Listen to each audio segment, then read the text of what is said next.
Nunca pensei que algumas palavras tão simples, preciso de férias no Natal para passar com minha família, ou pudessem desencadear um terremoto tão grande na minha vida.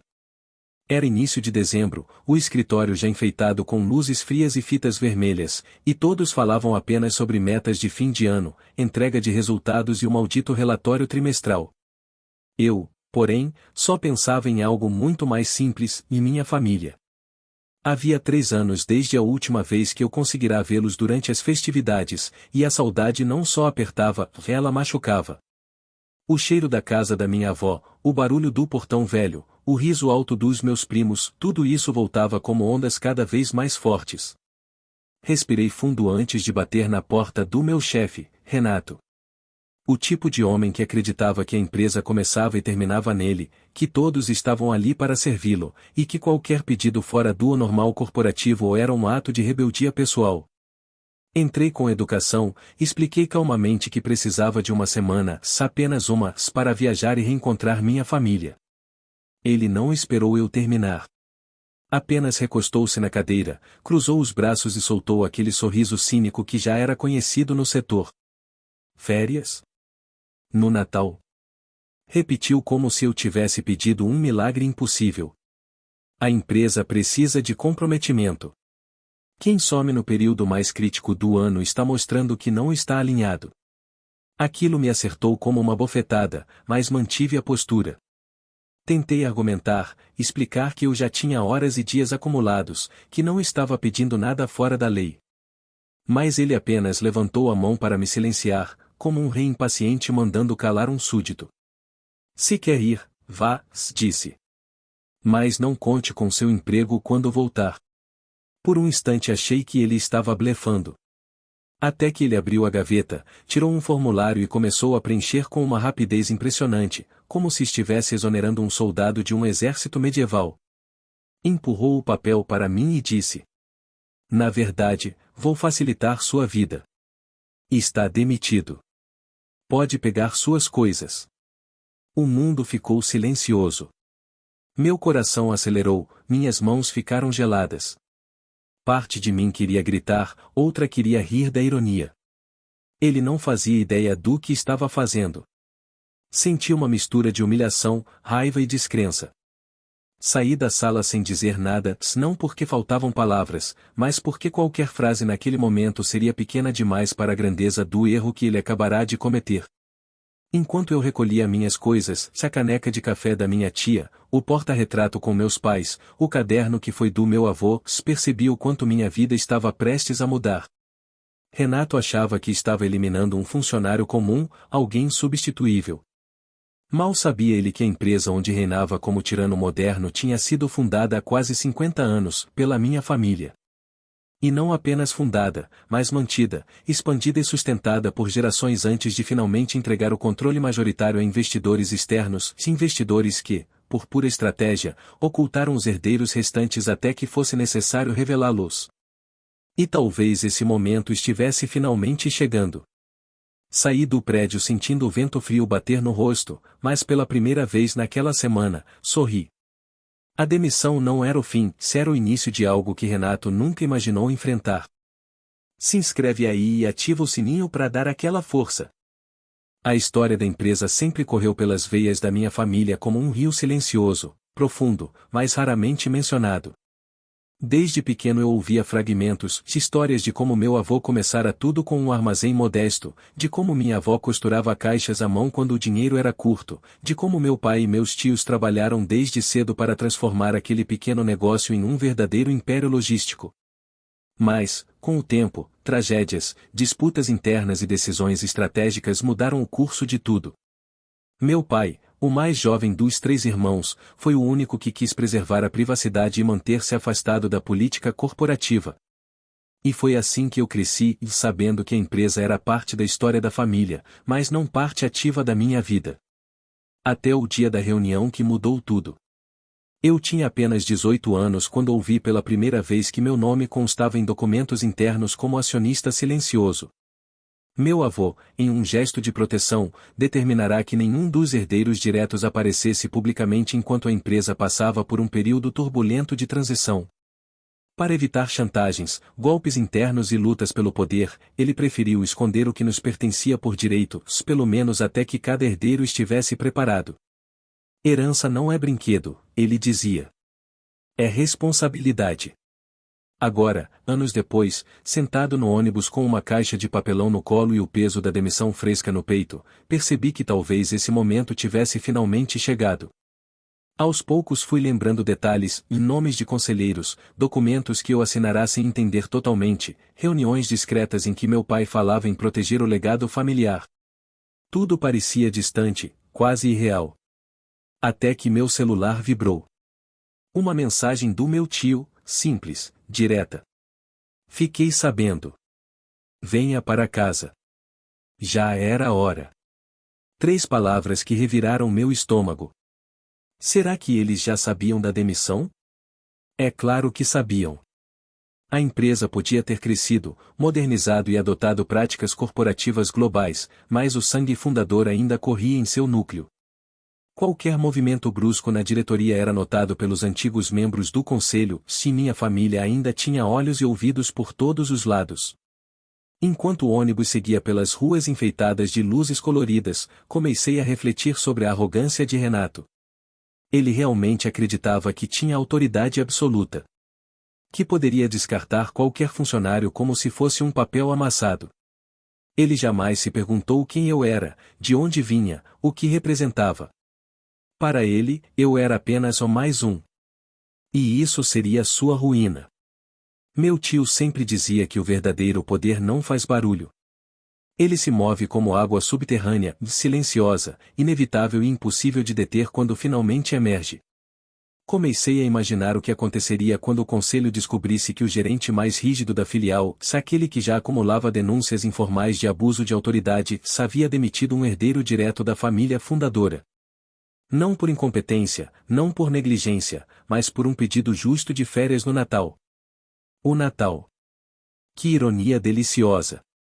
Quando desci do ônibus e senti o cheiro familiar do bairro onde cresci, compreendi que a história que eu sempre tentei evitar finalmente me alcançara.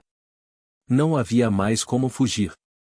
A empresa que nasceu do suor da minha família agora estava nas mãos de um tirano e eu seria a peça que derrubaria seu trono. O vento frio soprou novamente, mas dessa vez não senti tristeza, senti propósito. Era hora de voltar às raízes. Era hora de reivindicar o que era meu. A casa da minha avó sempre pareceu maior do que realmente era, talvez porque não fosse feita apenas de tijolos, mas de memórias. Ao entrar no portão, a primeira coisa que senti foi o cheiro de lenha queimando na lareira, um aroma que sempre significou acolhimento, proteção e, acima de tudo, pertencimento. Era como se cada fragrância daquela casa dissesse: aqui você está seguro. Mas, naquela noite, havia algo diferente no ar. Uma tensão sutil, como se todos ali estivessem à minha espera. Minha tia foi a primeira a me abraçar, forte, apertado, daquele jeito que só uma mulher que viu mais do que conta é capaz de dar. Em seguida vieram meus primos, meu irmão, e por fim meu pai, com aquele olhar que misturava orgulho e preocupação. Mas o clima ficou realmente pesado quando meu tio Henrique apareceu na sala, trazendo consigo uma pasta de couro antiga, desgastada pelo tempo, e um silêncio que fez todos se acomodarem. Então é verdade, se ele disse, encarando-me como se buscasse algo nas minhas expressões. Renato te demitiu pelo pedido de férias. Engoli seco e confirmei com a cabeça. Ele suspirou fundo, como alguém que vê um plano cuidadosamente construído finalmente chegar ao momento inevitável. Há coisas que você precisa saber, completou. A sala ficou em completo silêncio. Todos ali conheciam a história da empresa, mas apenas alguns sabiam os detalhes ocultos, os segredos que nunca apareceram nos livros contábeis ou nas reuniões executivas. Sentei-me, tentando manter a postura, mas a verdade é que minhas mãos tremiam levemente. Meu tio abriu a pasta e tirou vários documentos amarelados, todos com o logotipo antigo da empresa. O brasão que meu avô havia criado, 2 chaves cruzadas simbolizando união e responsabilidade, e um ramo de carvalho, representando força. Seu avô sabia que a empresa cresceria além do controle familiar, começou ele, mas também sabia que, em algum momento, precisaríamos de alguém da família dentro dela. Não como funcionário, mas como guardião. A palavra ecoou pela sala. Guardião. Não era herdeiro, não era acionista, não era dono. Era algo muito mais profundo, alguém encarregado de preservar o espírito original da empresa, de proteger seus trabalhadores e impedir que homens como Renato se apropriassem do que não construíram. Meu tio continuou. Seu nome consta em um acordo interno firmado há décadas. Você foi escolhido por seu avô para assumir a posição quando ele considerasse que estava pronto. E, segundo este documento, a prerrogativa de assumir esse posto é ativada quando um ato injusto dentro da empresa atinge diretamente um dos herdeiros. Um arrepio percorreu meu corpo inteiro. Era como se todos os eventos daquela semana tivessem sido cuidadosamente alinhados para esse momento. Renato, com toda a sua arrogância, sem saber, havia puxado a alavanca que desperta o gigante adormecido. Meu pai finalmente falou. Nós tentamos te proteger disso por muitos anos. Não queríamos que carregasse esse peso antes da hora. Mas talvez a hora tenha chegado. Olhei ao redor e vi todos me observando, não como o garoto que brincava no quintal, mas como alguém que carregava um papel ancestral, um destino que havia sido traçado antes mesmo de eu saber escrever. O que exatamente vocês querem que eu faça? Perguntei, com a voz mais firme do que eu mesmo esperava. Meu tio sorriu de forma discreta, mas satisfeita. O que você nasceu para fazer? Respondeu. Reivindicar o que é seu. Corrigir o que foi distorcido. E, acima de tudo, derrubar quem se acha maior do que a empresa que nunca lhe pertenceu. Foi assim que, naquela noite, no calor da lareira e no peso das revelações, a reunião dos herdeiros começou. Planos foram discutidos, documentos analisados, estratégias montadas. Não era vingança, era justiça. Era a retomada silenciosa, inevitável, daquilo que meu avô construiu com suor e esperança. E, pela primeira vez na vida, senti que estava exatamente onde deveria estar. Os dias seguintes foram uma tempestade silenciosa. Enquanto Renato acreditava ter resolvido um problema ao me demitir, o que realmente havia feito era acender um pavio que percorria toda a estrutura da empresa, passando por setores que ele ignorava, por pessoas que ele subestimava e por portas que ele jamais imaginou que existissem. O nome da família fundadora, se esquecido nas fachadas, oculto nos documentos públicos, ainda tinha um peso colossal onde realmente importava e nos bastidores. O Conselho Administrativo se reuniu em caráter extraordinário 3 dias depois. Um encontro raro, quase cerimonial, convocado apenas em momentos de crise profunda. A empresa tinha dezenas de acionistas, mas apenas 7 deles formavam o conselho principal, se 3 eram ex-sócios do meu avô, homens e mulheres que o respeitavam profundamente. Eu não estava presente fisicamente, mas meu nome ecoava em cada frase das atas, em cada documento revisado, em cada questionamento sobre a conduta de Renato. As denúncias contra ele, antes ignoradas ou abafadas, agora ganhavam força. Era como se o simples fato de ele ter tocado um membro da família fundadora arrancasse o véu que cobria sua postura abusiva.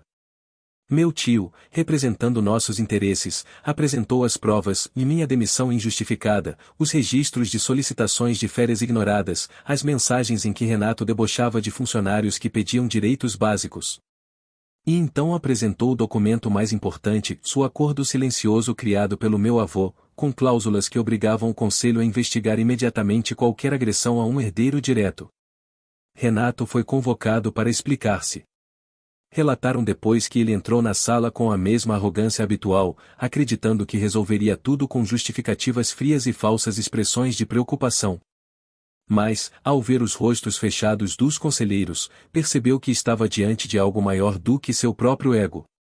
Foi apenas um funcionário pedindo folga no pior período do ano, se ele tentou argumentar. Um funcionário? Questionou a conselheira Diana, voz afiada como lâmina. O senhor não verificou o histórico dele? Não notou os registros internos? Não buscou informações antes de tomar uma decisão tão extrema? Renato suou. Um homem acostumado a mandar, mas não a responder. Acostumado a punir, mas nunca a ser julgado. O conselho continuou pressionando, e cada resposta dele o afundava mais. O auge veio quando meu tio apresentou a cláusula que permitia a suspensão imediata de qualquer membro da diretoria que tomasse decisões prejudiciais à integridade de um herdeiro. Era como ver um castelo de areia sendo atingido por uma onda gigante. Renato tentou reagir, tentou culpar o setor, tentou inventar métricas, tentou tudo, mas não havia saída.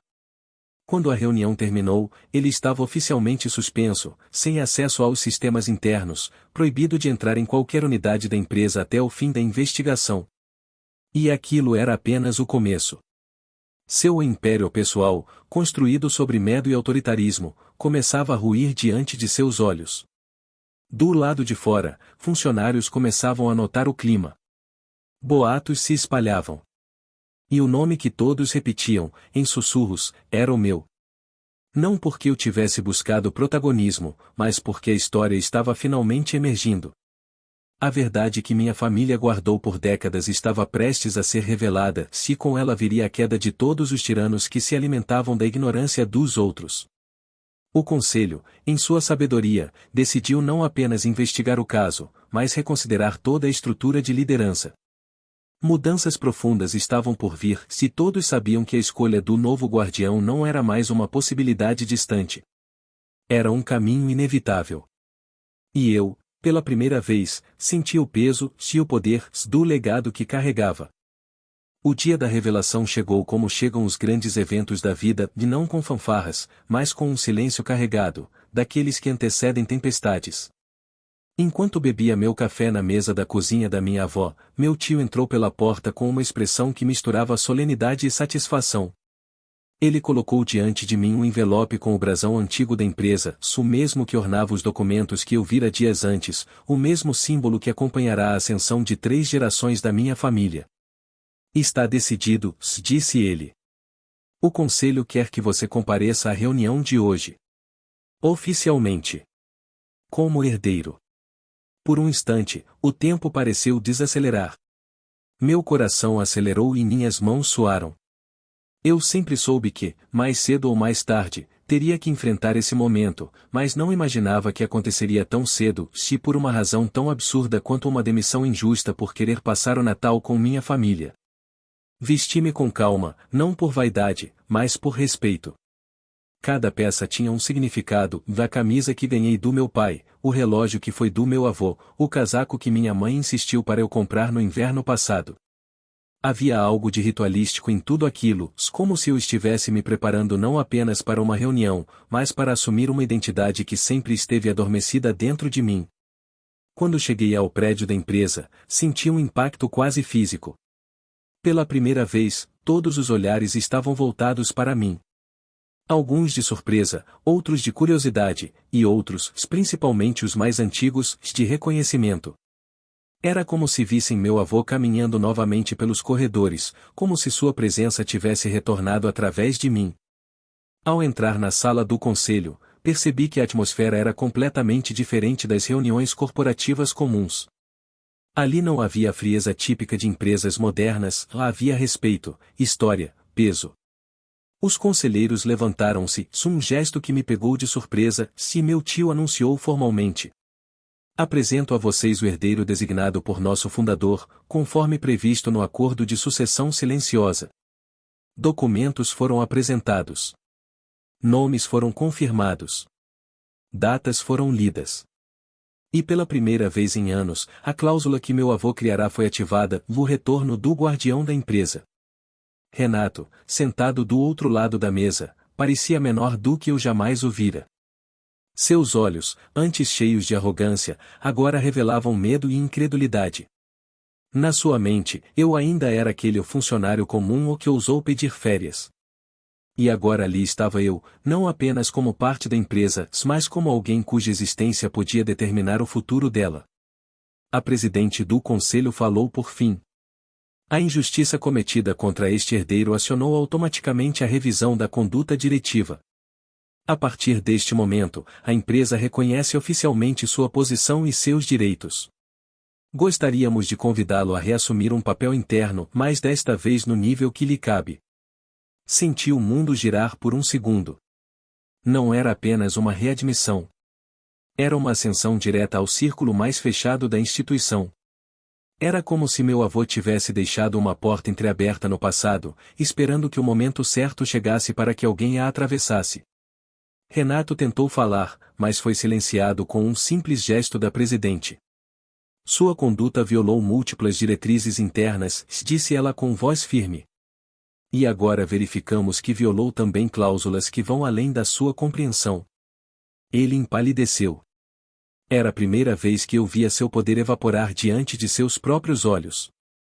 O Conselho continuou discutindo medidas internas, planos de reorganização, processos disciplinares e novas diretrizes. Mas, apesar da gravidade daquele momento, senti algo inesperado, paz. Eu finalmente compreendi o que significava ser parte daquela empresa. Não era sobre dinheiro. Não era sobre autoridade. Era sobre responsabilidade. Sobre proteger pessoas que, como eu, poderiam sofrer sob líderes injustos. Quando a reunião terminou, fui convidado a voltar ao prédio, não como funcionário demitido, mas como membro oficial da alta diretoria.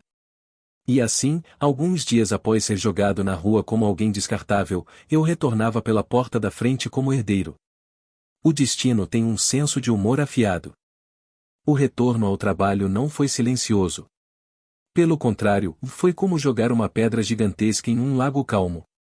O impacto enviou ondas que se espalharam por todos os setores da empresa. Até os funcionários que trabalhavam em filiais distantes ouviram a notícia: o homem que fora injustamente demitido era, na verdade, herdeiro da família que fundara tudo. Os corredores, antes dominados pelo medo, agora respiravam alívio. As pessoas sorriam discretamente quando eu passava, algumas com esperança, outras com orgulho, e muitas com aquela expressão de finalmente algo vai mudar. E de fato, mudaria. A primeira decisão do Conselho após minha nomeação foi instaurar uma auditoria completa na gestão de Renato. O que encontraram não foi surpreendente para quem convivia sob sua tirania, mas foi chocante para quem acreditava no profissionalismo da diretoria. Documentos manipulados. Funcionários punidos sem justificativa. Projetos atrasados por pura vaidade. Um ambiente tóxico mascarado por relatórios impecáveis. Cada descoberta era mais um prego no caixão de seu reino construído sobre abuso. Mas o golpe final não veio de nenhum documento contábil. Veio do próprio Conselho. Em uma reunião solene, na presença de todos os diretores, anunciaram: considerando todas as infrações, abusos e atitudes contrárias aos valores fundadores da empresa, declaramos a destituição definitiva de Renato Silva do cargo de gerente-geral e de qualquer posição administrativa dentro desta instituição. O silêncio que se seguiu foi absoluto. Renato, vermelho de raiva e vergonha, levantou-se abruptamente. Vocês não podem fazer isso. Eu dediquei anos a esta empresa. Eu a mantive de pé. A presidente respondeu calmamente. Quem mantém uma empresa de pé não é um tirano. São as pessoas que trabalham nela. E você falhou com todas elas. Ele virou-se para mim, com os olhos brilhando de rancor. Isso é culpa sua, cuspiu. Você arruinou minha carreira. Eu o encarei com tranquilidade, mas sem piedade. Eu não arruinei nada. Você apenas colheu o que plantou. Suas palavras tentaram me atingir, mas não havia espaço para culpa dentro de mim, apenas clareza. Ele foi responsável pelo próprio destino, e meu papel ali não era destruí-lo, mas impedir que continuasse destruindo outros. Depois daquele dia, nunca mais o vimos. A empresa, por outro lado, renasceu. Assumi oficialmente a posição de guardião, não como título simbólico, mas como função real. Trabalhei ao lado dos conselheiros para reconstruir as pontes quebradas, ouvir os funcionários, restaurar práticas éticas e recuperar o espírito que meu avô havia sonhado quando fundou aquele negócio com as próprias mãos. No Natal daquele ano, o mesmo Natal que eu deveria ter perdido se Renato tivesse conseguido seu intento, sentei-me à mesa com toda a minha família. Havia luzes suaves, risos altos, cheiro de comida boa e uma sensação de propósito preenchendo tudo. Meu pai levantou um brinde. Aquele que pediu férias e acabou herdando uma empresa. Todos riram, e eu também, porque era verdade. Um simples pedido para passar o Natal com minha família havia desencadeado uma série de eventos que mudaram não apenas minha vida, mas o futuro da empresa inteira. E enquanto o fogo crepitava na lareira, senti o peso do legado sobre meus ombros, mas dessa vez, era um peso leve. Um peso que eu aceitava com orgulho. Eu não era mais apenas funcionário. Eu era o guardião. E ninguém jamais esqueceria isso novamente.